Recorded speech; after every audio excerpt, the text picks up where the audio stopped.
신약 성경 누가복음 2장 1절부터 14절까지의 말씀입니다. 하나님의 말씀을 저와 한 절씩 봉독하시고 마지막 절은 우리가 함께 읽도록 하겠습니다. 네, 제가 먼저 봉독하겠습니다. 그때 가이사 아구스도가 영을 내려 천하로 다 호적하라 하였으니 수리아 총독이 되었을 때에 처음 한 것이라. 모든 사람이 호적하러 각각 고향으로 돌아가매 다윗의 집 족속이므로 갈릴리 나사렛 동네에서 유대를 향하여 베들레헴이라 하는 다윗의 동네로 그 약혼한 마리아와 함께 호적하러 올라가니 마리아가 이미 잉태하였더라. 그때에 해산할 날이 차서 첫 아들을 낳아 강보로 싸서 구유에 뉘었으니 이는 여관에 있을 곳이 없음이러라. 목자들이 밤에 밖에서 자기 양떼를 지키더니 주의 사자가 곁에 서고 주의 영광이 그들을 두루 비추매 크게 무서워하는지라. 내가 온 세상에게 미칠 큰 기쁨의 좋은 소식을 너희에게 전하노라. 오늘 다윗의 동네에 너희를 위하여 구주가 나셨으니 곧 그리스도 주시라. 강보에 쌓여 구유에 뉘어 있는 아기를 보리니 이것이 너희에게 표적이라 이니라 하더니 호련히 수많은 천군이 그 천사들과 함께 하나님을 찬송하여 이르되 지극히 높은 곳에서는 하나님께 영광이요 땅에서는 하나님이 기뻐하신 사람들 중에 평화로다 하니라. 아멘. 네, 오늘 이 본문 말씀을 가지고 성탄을 준비하는 사람들이라는 제목으로 하나님 말씀 선포하고 우리가 그 은혜를 나누고자 합니다. 이제 연말이고 성탄절이 다가오고 곧 대림절이 시작이 됩니다. 이 대림절이 시작하는 이때에 또 이 성탄을 준비하는 사람들이라는 제목으로 이 본문으로 하나님의 말씀을 나눌 수 있음이 우리에게 큰 은혜가 될 줄을 믿습니다. 성탄은 준비하는 것입니다. 준비하는 은혜가 준비하는 자들에게 임하게 될 줄을 믿습니다. 여러분, 세계에서 가장 오래되고 권위 있는 테니스 대회가 있습니다. 무엇인지 아십니까? 영국 런던에 있는 윈블던 테니스 대회입니다. 저는 사실 테니스를 쳐본 적도 없고 테니스를 잘 모르지만 윈블던 대회가 얼마나 유명한지는 잘 알고 있습니다. 이 윈블던 테니스 대회에서 또 유명한 것 중에 하나는 바로 코트입니다. 코트. 잔디로 깔려진 그 코트. 그 잔디는 단순히 대회 기간 동안만 준비된다고 하지 않습니다. 매년 대회가 끝나면 곧바로 다음 해 준비를 위한 그 준비가 시작된다고 합니다. 잔디의 길이는 정확하게 8mm로 깎여야 하고 코트의 표면이 균일하게 유지되어야 그 세계 정상의 선수들이 최고의 경기력을 발휘할 수 있다고 합니다. 또한 코트마다 잔디의 상태도 중요하고 습도가 조금이라도 차이가 나면 대회 진행에 문제가 생길 수 있기 때문에 그 관리 시설팀은 이 잔디 관리에 만전을 기한다고 합니다. 그래서 1년 내내 세심하게 잔디를 관리하며 작은 디테일 하나도 놓치지 않고 세심하게 이 잔디를 관리하며 다음 대회를 매년 이루어지는 이 윈블던 대회를 준비한다고 합니다. 그래서 이렇게 치밀한 준비가 있었기에 윈블던은 세계에서 가장 권위 있는 테니스 대회로 자리 잡을 수 있었다라고 합니다. 우리의 신앙의 여정도 이와 같습니다. 여러분, 성탄절은 한 해를 마무리하며 단순히 축하하고 자축하는 시기가 아닙니다. 오히려 하나님의 위대한 구원 계획이 시작된 날이라고 할 수 있습니다. 그런데 우리가 이 성탄의 기쁨과 은혜를 온전히 누리려면 우리가 어떻게 돼야 합니까? 바로 준비돼야 된다는 것입니다. 여러분, 교회의 시간, 일명 교회력과 세상의 시간, 세상의 이 달력은 매우 다르기도 합니다. 비슷한 부분도 있지만 다르기도 하다는 것입니다. 물론 성탄절은 매우 큰 의미를 연말이기 때문에 가지고 있지만 우리가 이 교회력을 무시한 채 세상에서 마구잡이로 살아간다면 우리는 전혀 다른 크리스천이 아닌 삶을 살아갈지도 모른다는 것입니다. 그래서 이 성탄을 잘 이렇게 은혜를 누리기 위해서는 우리는 먼저 준비되어야 합니다. 마음과 삶이 철저하게 준비되어야 한다는 것입니다. 만약 우리의 마음이 연말을 맞아서 세상의 걱정과 한편으로는 또 욕심이 생길 수도 있고 또 뭔가를 누려야 하겠다라는 마음만으로 가득 차 있다면 하나님께서 우리를 위해 예비해 두신 그 큰 사랑을 놓칠 수 있다는 것입니다. 여러분, 성탄을 맞이하며 우리의 삶을 하나님의 임재로 준비하는 것이 중요합니다. 신학자 존 칼빈은 이렇게 이야기를 했습니다. 하나님께서 언제 어떻게 찾아오실지 우리는 알지는 못하지만 우리의 준비된 마음이야말로 하나님의 은혜가 임하는 터전이 된다라고 이야기를 했습니다. 그만큼 준비는 너무너무 중요하다는 것을 강조하는 것입니다.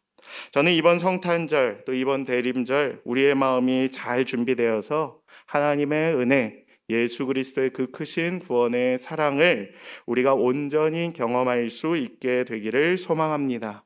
오늘 본문 말씀을 통해 성탄을 준비했던 여러 종류의 사람들을 보면서 먼저 겸손함을 배우고 깨어있음을 배우고 기쁨을 나누는 삶을 배움으로 말미암아 하나님께서 허락하시는 그 성탄의 은혜를 누리기를 소망합니다. 오늘 본문은 성탄을 준비했던 사람들이 등장을 합니다. 마리아와 요셉이 등장을 하고 들판에 목자들이 있고 천사들이 등장을 합니다. 이 이야기는 우리가 어떻게 성탄을 준비해야 하는지를 잘 가르쳐 줍니다. 그리고 그들의 삶 속에서 드러난 겸손과 깨어있음과 그리고 그 성탄의 기쁨을 나누는 법을 잘 가르쳐 줍니다. 그리고 우리도 성탄의 참된 의미를 깨닫고 실천할 수 있도록 도와줍니다. 오늘 이 말씀을 통해서 우리가 성탄절이 우리의 삶에 큰 기쁨이 되고 또 준비될 수 있는 은혜의 시작이 되기를 간절히 소망합니다.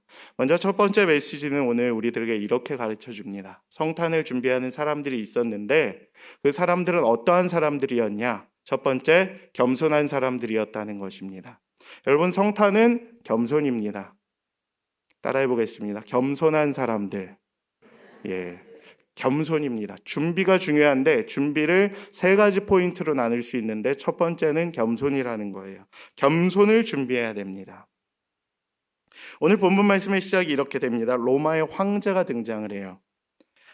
아구스도의 명령으로 시작이 됩니다. 여러분, 이것은 무엇을 의미합니까? 그는 로마 황제들은 팍스 로마나라는 평화를 외치고는 있지만 사실은 그들의 권력을 보여주는 모습을 굉장히 많이 보여줬습니다. 그래서 오늘도 온 천하의 백성들에게 호적하라는 명령을 내림으로써 왕권이 얼마나 강력한지를 보여주고 있는 모습이 등장을 합니다. 아구스도는 자신이 세계를 지배하고 있었다고 믿었을 것입니다. 그런데 하나님의 역사는 여기서 등장을 합니다.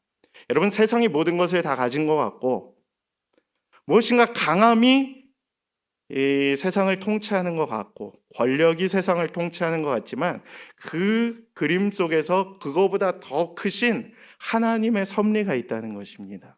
이 말씀 자체가 권력으로 움직여지는 것 같지만 사실 그것은 그 위에서 일하고 계시는 하나님의 섭리 가운데에서 이루어지고 있음을 우리는 봐야 된다라는 것입니다.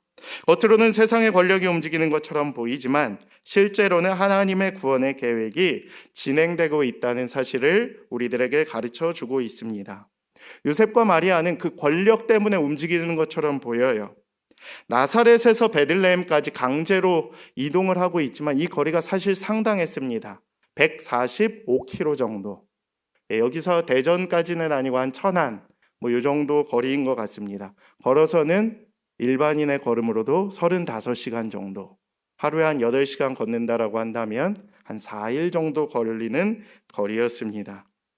자동차로도 몇 시간이 걸리는 거리인데 만삭의 마리아에게는 굉장한 피로와 고통을 수반하는 길이었을 것입니다. 그런데 그럼에도 불구하고 그들은 하나님의 계획 안에서 순종하면서 묵묵하게 겸손한 마음으로 걸어가게 되었다라는 것입니다. 베들레헴에 도착했을 때 그들에게 머물 곳이 없었지만 숙소를 구하지 못해 결국 마국간에서 태어났지만 결국 그것은 하나님의 계획하심이었다라는 것입니다. 가장 낮고 소박한 곳에서 이루어졌습니다. 이는 하나님의 구원의 방식이 세상의 화려함과 권세와는 전혀 다르다라는 강력한 메시지를 우리들에게 주고 있습니다. 하나님의 사랑은 겸손한 사랑인 것입니다. 낮은 사랑인 것입니다. 강력해 보이지만 그 강력을 뛰어넘는 약할 때 강함 되시는 하나님의 놀라운 사랑이 있음을 우리들에게 가르쳐 주고 있습니다. 하나님께서 가장 낮은 자리에서 구원을 시작하신 사건으로 겸손과 순종 속에서 하나님의 뜻이 이루어지는 진리를 우리들에게 보여주셨습니다. 빌립보서 2장 6절에도 그는 근본 하나님의 본체시나 자기를 비워 종의 형체를 가지사 사람과 같이 되셨고 십자가에 죽기까지 복종하셨다는 말씀이 이루어지는 순간이었습니다. 성탄을 맞이하며 우리는 예수님의 이 겸손함을 배워야 된다라는 것을 가르쳐 주고 있습니다. 우리의 마음과 삶을 돌아보고 하나님 앞에서 나를 낮추며 순종할 준비가 되어 있어야 된다라는 것입니다. 여러분, 성탄을 준비하는 겸손한 사람들이란 무엇일까요? 하나님의 뜻을 받아들이고 자신의 삶에서 하나님의 주권을 인정하며 순종하는 사람들을 의미하는 것입니다. 겸손이란 무엇이냐? 나를 내려놓는 것. 나보다 하나님이 낫다라는 걸 여기는 것, 믿는 믿음이라는 것입니다. 결국 이 연말에 내가 내 생각으로 살아가게 된다면 하나님의 뜻대로 움직이는 것이 아니라 내 생각이 앞장된 삶을 살아간다면 그것은 겸손한 삶이 아니라는 것을 의미하는 것입니다. 겸손은 그들의 태도와 삶을 통해 드러난 핵심적인 덕목이었습니다. 마리아와 요셉의 겸손이 어떠했습니까?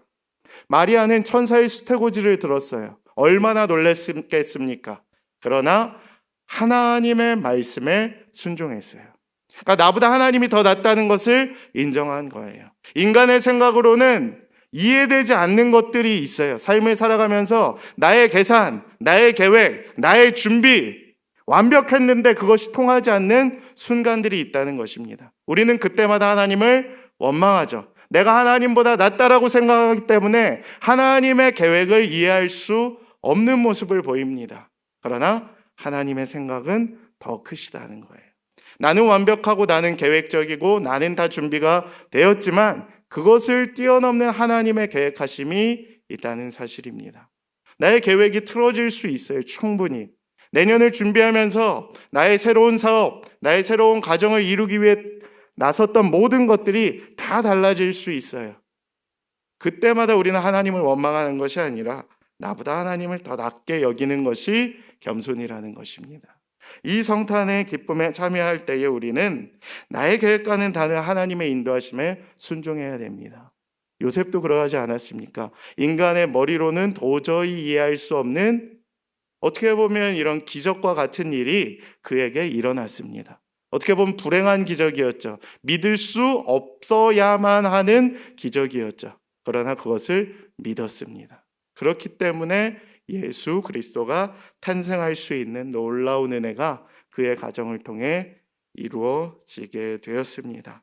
자신의 계획과는 다른 하나님의 인도하심에 순종하며 마리아와 함께 성탄의 여정을 걸어가는 겸손을 보여줬습니다. 목자들의 겸손은 또한 어떠했습니까? 사회적으로 낮은 계층에 속했던 목자들은 천사의 메시지를 가장 먼저 듣는 영광을 누렸습니다. 그러나 그것으로 자랑하지 않고 오히려 예수님을 찾아가서 경배하고 그 구원의 계획에 동참하는 놀라운 겸손의 모습을 보여줬습니다.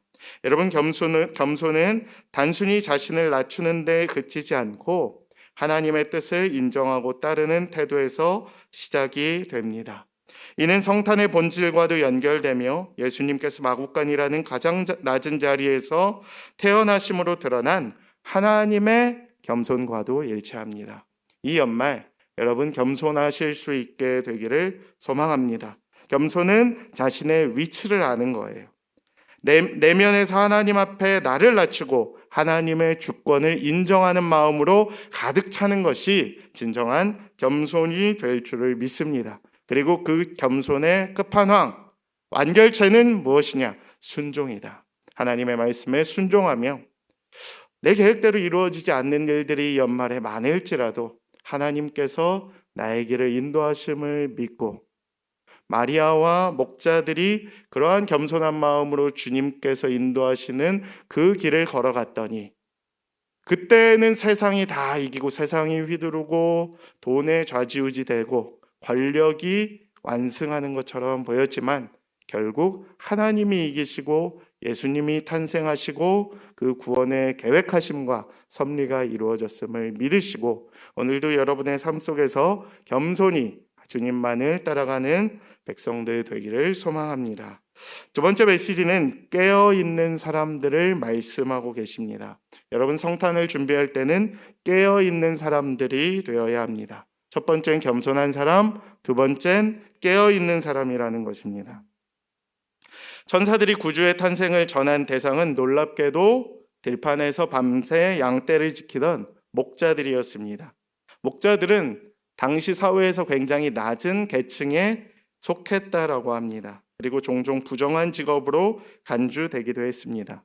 그러나 그들이 그 밤에 깨어 자신의 책임을 다하며 양떼를 지켰고, 그 깨어있음 때문에 천사들의 놀라운 메시지를 가장 먼저 들을 수 있었음을 우리는 보게 됩니다. 주님의 소식은 낮은 데 높은 데 가리지 않고 찾아옴을 우리들에게 가르쳐 주고 있으며, 우리들에게 준비되어야 할 것은 높고 낮음이 아니라 오히려 깨어있음이 중요하다는 것을 명확하게 가르쳐 주고 있습니다. 여러분, 깨어있음은 무엇입니까? 단순히 육체적으로 잠에서 깨어난 상태를 만일 말하지는 않습니다. 성경에서 말하는 깨어있음은 영적으로 민감하며 하나님의 뜻과 임재에 응답할 준비가 되어 있는 상태를 의미합니다.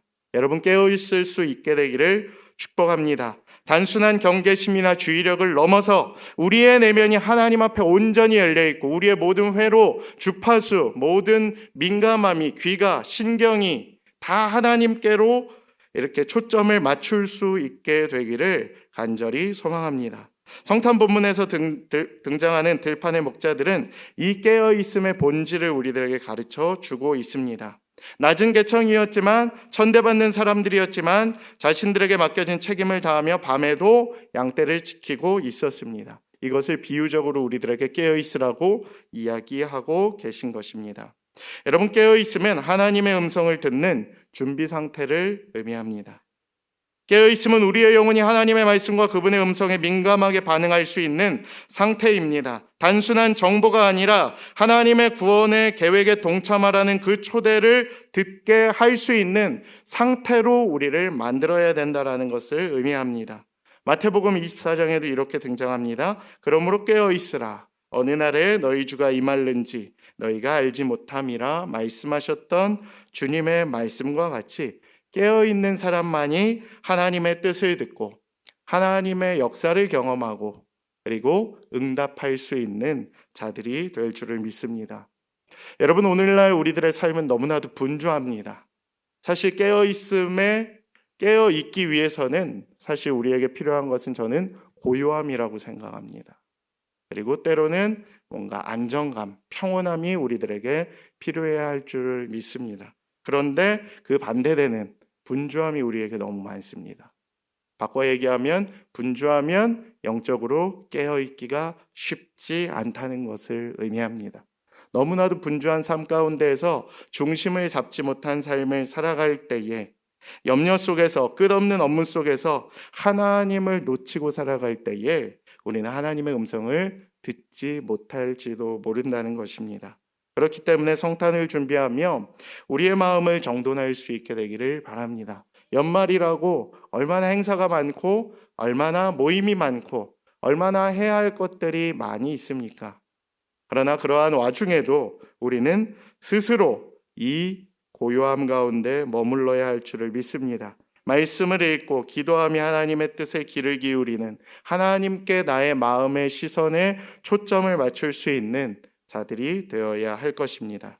그러할 때에 깨어있음을 통하여 평범한 순간 속에서도, 일상 가운데서도 하나님의 역사를 발견할 수 있는 눈이 생기게 될 줄을 믿습니다. 목자들이 가졌던 것은 특별한 예식이 있었던 것이 아니에요. 평범한 일상 가운데 주님이 찾아오심을 누렸습니다. 왜 그랬겠습니까? 깨어 있었기 때문에 그렇습니다. 깨어 있어야 평범한 순간 속에서도 하나님의 역사를 발견하고 경험할 수 있게 된다라는 것입니다. 뭔가 이렇게 특별함에만 머무는 것이 아니라 일상 가운데에서도 나의 영적인 민감함을 깨어 있을 때 주님께서 여러분들에게 나아가시는 은혜의 시작이 될 줄을 믿습니다. 세 번째 메시지는 무엇이냐 하면 성탄을 준비하는 기쁨을 나누는 사람들이라는 제목입니다. 성탄을 준비하는 자들에게는 겸손과 깨어있음의 덕목도 필요하지만 세 번째로 제일 중요한 것은 무엇이냐? 성탄의 기쁨을 나눌 수 있는 사람들이 되어야 된다는 거예요. 여러분, 기쁨을 나눌 수 있는 준비가 되셨습니까? 전사들이 들판의 목자들에게 전한 메시지는 단순한 정보를 뛰어넘는 선포였고 위대한 기쁨의 소식이었습니다. 기쁨은 나누는 것입니다. 기쁨은 본질적으로 이렇게 전할 때 우리에게 힘이 생기게 되고 그 기쁨을 함께 나눌 때에 더 큰 기쁨과 은혜가 우리에게 임하는 것입니다. 단지 목자들만을 위한 기쁨이 아니었습니다. 지극히 높은 곳에서는 하나님께 영광이요 땅에서는 기뻐하심을 입은 모든 사람들 중에 평화로다라는 찬양을 울려 퍼지며 성탄의 기쁨이 하늘과 땅을 잇는 사건임을, 놀라운 은혜임을 우리들에게 가르쳐 주셨습니다. 그리고 목자들은 그 소식을 듣자마자 어떻게 했습니까? 아기 예수님을 만나러 갔어요.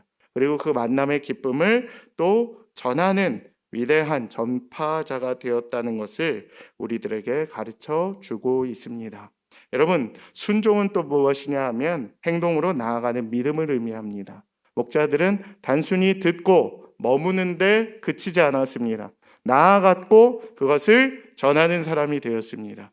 기독교 신앙의 가장 중요한 것은 믿음이죠. 믿음은 어떠한 믿음을 의미합니까? 행동으로 실천하는 믿음을 의미합니다. 단순히 듣고 머무는 것이라면 그것은 기독교 신앙의 본질이 아닙니다. 오히려 믿음을 실천하고 전하는 그러한 믿음으로 나아갈 때에 진정한 본질이 살아나게 될 줄을 믿습니다. 성탄을 준비하는 기쁨을 나누는 사람들은 예수님의 탄생을 통해 받은 기쁨과 사랑을 자신의 삶 속에서 다른 사람들에게 전하는 사람들입니다. 그러면 무엇을 우리가 실천하며 살아가야 하는가? 내가 먼저 진정한 기쁨을 누려야 됩니다. 이 성탄에 내가 먼저 기뻐야 기쁨을 전할 수 있는 자들이 됩니다. 내 기쁨은 어디서부터 오는가? 하나님께로부터 옴을 믿으실 수 있게 되기를 축복합니다. 성탄의 기쁨은 단순히 환경적 요인 때문이 아니에요. 여러분, 성탄하면 연말 되니까 그냥 연말 효과로 이렇게 막 기쁠 수 있죠. 그냥 마냥 기쁘고 새해가 다가와서 기쁘고 온 세상이 사실 축제의 분위기가 되기는 합니다. 그러나 우리가 누려야 할 교회 예수 그리스도를 믿는 그 구원의 기쁨에 참여하는 자들이 믿는 기쁨은 단순한 환경적 요인을 뛰어넘는 순간적 즐거움이나 쾌락에서 오는 기쁨만을 누리는 것이 아니라 예수님의 탄생을 통해 우리가 받은 그 구원의 기쁨이 있어야 돼요. 하나님의 사랑이 정말 죄인인 나를 살렸구나라는 그 믿음이 기쁨이 되어야 한다라는 것입니다. 온 백성에게 미칠 큰 기쁨의 소식, 이것은 무엇입니까? 우리를 죄와 죽음에서 구원하시기 위해 이 땅에 오신 예수님을 통해 주어진 영원한 기쁨이 우리에게 있음을 믿는 것, 그것이 참된 기쁨이어야 된다는 것입니다. 여러분, 그 믿음을, 그 기쁨을 가질 수 있게 되기를 소망합니다. 정말 예수께서 나를 위해 이 땅 가운데 오셨구나, 그 구원의 은혜가 있는 것이 이 성탄이구나라는 기쁨이 여러분 가운데 충만할 수 있게 되기를 축복합니다. 그리고 진정한 기쁨은 언제 나오는가? 나눌 때 나온다는 것이. 기독교 정신, 나눔에 있습니다. 나눔. 교회가 얼마나 봉사를 많이 합니까? 얼마나 연말에 수많은 행사들을 하며 이 기쁨과 이 복음의 소식과 그 예수의 사랑을 전파하며 살아가고 있습니까? 결국 나누고 사랑을 실천할 때 이것이 배가 된다는 사실입니다. 대학부 시절에 매년 성탄절을 앞두고 특별한 사역을 진행했습니다. 강남의 화려한 빌딩, 또 여러 가지 이렇게 좋은 아파트들이 있는 그 건너편에 양재 쪽에 있는 판자촌 구룡마을이라는 곳이 있었습니다. 길 건너 차이로 같은 강남이지만 한쪽은 굉장히 화려한 아파트와 빌딩이 가득했던 강남이었고, 다른 한쪽은 전혀 다른 풍경을 가진 가난한 또 판자촌이 많았던 구룡마을이었습니다.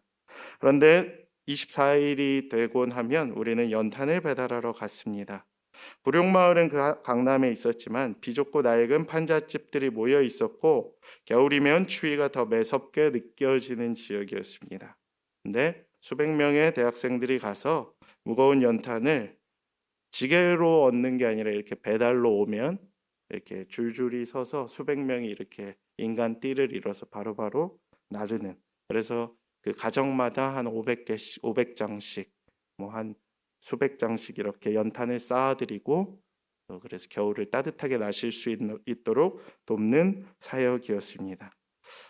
이렇게 굉장히 길이 이렇게 잘 되어 있는 것도 아니었고, 오르막길도 많이 있었고 돌부리도 있었기 때문에, 또 질퍽한 진흙도 많았기 때문에 늘 힘든 사역 중에 하나였습니다. 검은 연탄가루가 손과 얼굴을 더럽혔지만 사실 우리는 그때마다 굉장히 큰 기쁨이 있었습니다.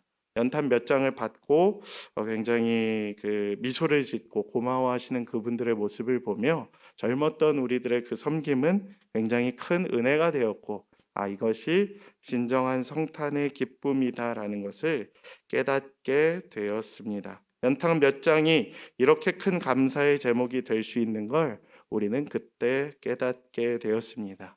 그리고 이것이 진짜 따뜻한 사랑의 실천이구나라는 것을 알게 되었습니다. 여러분, 이 사역은 단순히 연탄을 나르는 노동이 아니었습니다. 그것은 예수님의 사랑, 겸손을 배우는, 또 그 사랑을 증거하는 시간들이었습니다. 가장 낮은 자리에서 태어나신 예수님의 그 성탄 메시지를 몸소 실천하며 서로의 마음에 성탄의 따뜻함을 불어넣는 귀한 시간이 되었습니다. 여러분, 이번 성탄절 우리도 이 성탄의 기쁨을 우리의 이웃과 아직 예수를 모르는 자들과 함께 나누기를 소망합니다. 여러분, 그것들을 위해 준비하실 수 있는 자들이 되시기를 축복합니다. 겸손한 마음으로 낮은 곳에 찾아가서 또 그것을 준비하면서 또 그것을 실천하면서 살아갈 때에 이번 성탄의 기쁨이 우리에게 더 큰 배가 될 줄을 믿습니다. 성탄의 준비로 변화된 삶을 경험하십시오. 성탄은 한 해를 마무리하는 축제나 휴일이 아닙니다. 그것은 하나님께서 우리를 위해 이 땅에 직접 오신 사건이고 구원의 계획이 시작된 날입니다. 오늘 우리는 본문을 통해 성탄을 준비했던 사람들의 모습을 살펴보았습니다. 말씀을 마무리하고자 합니다. 마리아와 요셉은 자신의 계획을 내려놓고 하나님의 뜻에 겸손히 순종하며 성탄의 여정을 시작했고, 목자들은 깨어 있으면서 하나님의 음성에 민감히 반응했고, 천사들은 기쁨의 찬양으로 성탄의 소식을 온 하늘에 선포했습니다. 그들의 모습은 오늘날 우리가 어떻게 성탄을 준비해야 할지에 대해 명확한 본보기를 보여주고 있습니다. 올해 성탄절 대림절 기간의 준비를 앞둔 우리는 무엇을 준비하고 있습니까? 혹시 화려한 장식과 선물 준비에만 몰두하며 성탄의 본질을 잊고 있지는 않은지 되돌아보실 수 있게 되기를 축복합니다. 하나님께서 우리를 찾아오셨듯 우리도 먼저 주변을 돌아보며 하나님의 사랑을 전할 준비를 시작할 수 있게 되기를 바랍니다. 우리의 마음을 겸손히 낮추고 영적으로 깨어 하나님의 음성을 들으며 성탄의 기쁨을 이웃과 가족 그리고 공동체에 나누는 시간이 될 수 있게 되기를 바랍니다. 성탄은 우리가 하나님께 다가가는 날이 아니라 주님께서 우리를 찾아오신 날임을 기억하면서 이 놀라운 은혜를 온전히 경험하고 그 은혜를 통해 우리의 삶의 또 삶과 관계가 변화될 수 있게 되기를 바랍니다.